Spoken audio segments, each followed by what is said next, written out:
Un des premiers points et des points les plus importants à aborder avec un client ou toute personne qui a un projet d'achat immobilier, c'est la question du budget.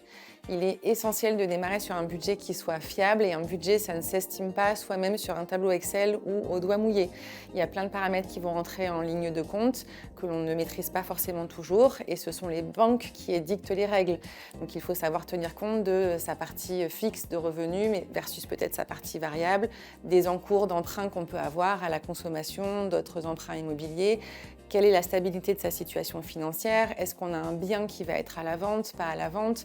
Ce ne sera pas le même montage. Donc c'est essentiel d'être au clair là-dessus et d'avoir aussi un document tangible qui va faire état de sa capacité d'endettement possible, de l'apport que l'on va injecter dans le budget. Pour ça, l'incontournable, c'est vraiment d'aller voir un courtier, c'est son métier. Le rendez-vous est gratuit et il est là pour faire un état des lieux vraiment pragmatique de ce qu'il est possible de faire. Et ce qu'il est possible de faire n'est pas forcément ce que l'on va vouloir faire, mais en tout cas, ça met le curseur haut et après, on peut définir ce qui est son budget idéal.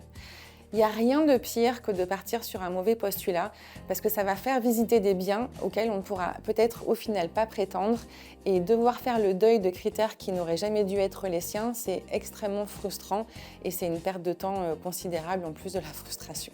Donc c'est vraiment le prérequis, on ne démarre pas un projet immobilier sans être au clair là-dessus.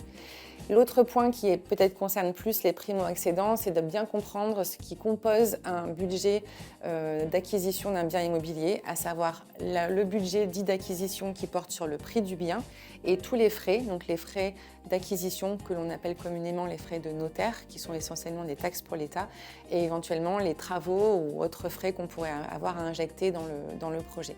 Donc avoir cette visibilité globale et cette compréhension de comment se décompose un financement immobilier, c'est essentiel pour démarrer sur des bonnes bases.